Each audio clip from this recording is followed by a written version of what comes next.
नमस्कार मैत्रिणींनो, आज आपल्या क्लासेसचा दुसरा दिवस।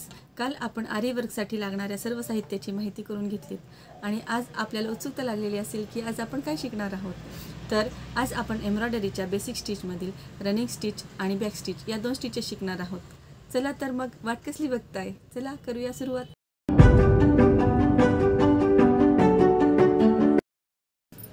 तर मैत्रिणींनो, तुम्ही इथे बघू शकता की मी इथे एक रिंग घेतलेली आहे। आपण आधी या रिंगमध्ये कापड कसं जॉईंट करायचं ते बघून घेणार आहोत। त्यासाठी या रिंगमधून मी ही रिंग बाजूला केलेली आहे आणि त्यानंतरून मी हे कापड त्यामध्ये फिक्स करून घेणार आहे। अशा पद्धतीने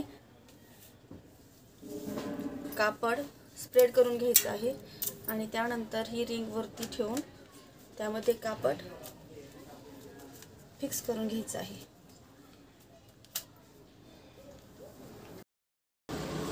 तर तुम्ही बघू शकता की मी इथे कापड पूर्णपणे असे टाईट करून घेतलेले आहे आणि कापड पूर्णपणे टाईट झाल्यानंतर इथे आपल्याला या स्क्रूच्या सहाय्याने आपल्याला ते कापड पूर्णपणे व्यवस्थित पॅक करून घ्यायचे आहे। तुम्ही इथे बघू शकता की मी पेनाच्या सहाय्याने एक बदामाचा आकार काढून घेतलेला आहे आणि ह्या पट्टीच्या सहाय्याने आतमध्ये रेषा आखून घेतलेल्या आहेत। त्यानंतर तुम्ही बघू शकता की मी सुईमध्ये धागा ओवून घेतलेला आहे आणि धाग्याच्या एका साईडला एक छोटीशी गाठण सुद्धा अशी मारलेली आहे, जेणेकरून धागा पूर्णपणे वरती येणार नाही आणि कापडामध्ये तो गुंतलेला असेल। प्रथम आपण रनिंग स्टिचला सुरुवात करणार आहोत आणि हे बघा, मी इथून सुई वरती घेत आहे।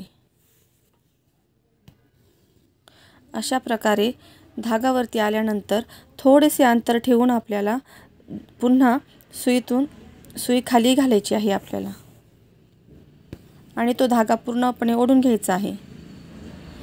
त्यानंतरून पुन्हा लगेच तिथूनच एकदम जवळून आपल्याला सुई पुन्हा वरती काढायची आहे। अशा पद्धतीने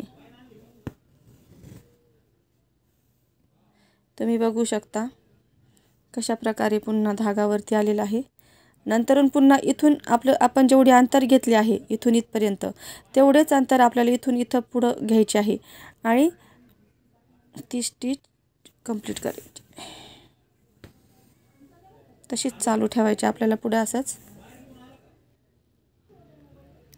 पुन्हा आपल्याला तिथून एकदम जवळूनच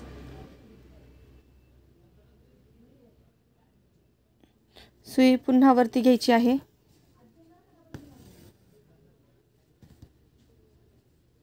पुन्हा आपण इथून जेवढे अंतर घेतले तेवढेच अंतर पुन्हा आपल्याला इथे पुढे सुद्धा घेऊन पुन्हा आपल्याला सुई खाली घ्यायची आहे। मैत्रिणींनो, कोणतेही काम सुरुवातीला जोपर्यंत येत नाही तोपर्यंत अवघड असते, परंतु नंतरून आपल्याला जेव्हा ते जमायला लागते तेव्हा ते सोपे वाटते। तशीच रनिंग स्टिच सुद्धा खूप सोपी आहे। तुम्ही जोपर्यंत हे करणार नाही तोपर्यंत ती आपल्याला अवघड वाटते, परंतु नंतरून जेव्हा आपल्याला ती जमते तेव्हा ती काहीच अवघड नाही। या पद्धतीनेच आपल्याला पुढे जाऊन ही पूर्ण करायची आहे। हे बघा, अशा पद्धतीने आपली एक लाईन पूर्णपणे कंप्लीट झालेली आहे। अशा पद्धतीने रनिंग स्टिच करून तुम्ही सुद्धा घरच्या घरी मैत्रिणींनो, तुम्ही बघू शकता की अशा प्रकारे आपली रनिंग स्टिच पूर्ण झालेली आहे।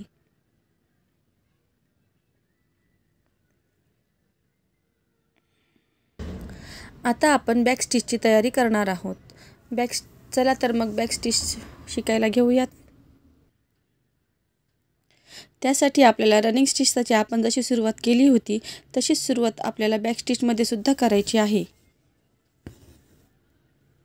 परंतु नंतर त्याच्या जवळूनच सुरुवात न करता थोडंसं अंतर ठेवून आपल्याला पुढून धागा वरती काढायचा आहे।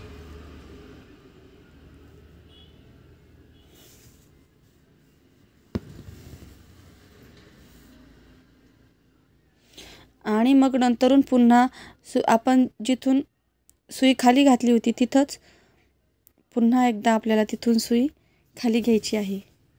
तिथून आपल्याला तो धागा खाली ओढून घ्यायचा आहे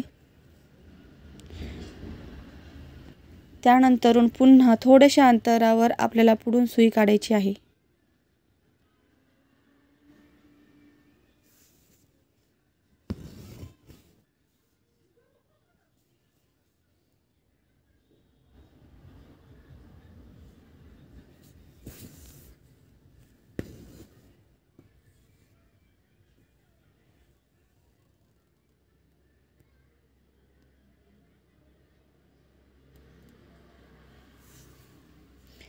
अशा पद्धतीने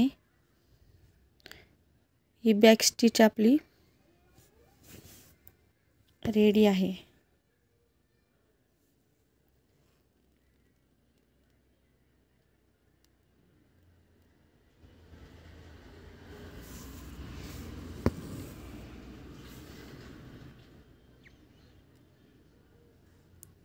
मैत्रिणींनो, तुम्हाला जर अशा स्टिचेस शिकायच्या असतील तर तुम्ही आपल्या चॅनलला लाईक आणि सबस्क्राईब करा, म्हणजे जेणेकरून मला पुढचे व्हिडिओ बनवण्यासाठी उत्सुकता निर्माण होईल आणि तुम्हाला सुद्धा नवीन नवीन स्टिचेस शिकायला मिळतील।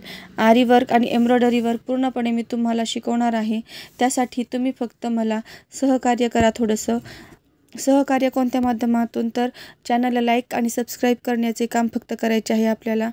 तुम्हाला पूर्णपणे फ्री हे असं सेशन मिळणार आहे। तेव्हा वाट कसली बघताय, आपल्या चॅनलला लाईक आणि सबस्क्राईब नक्की करा।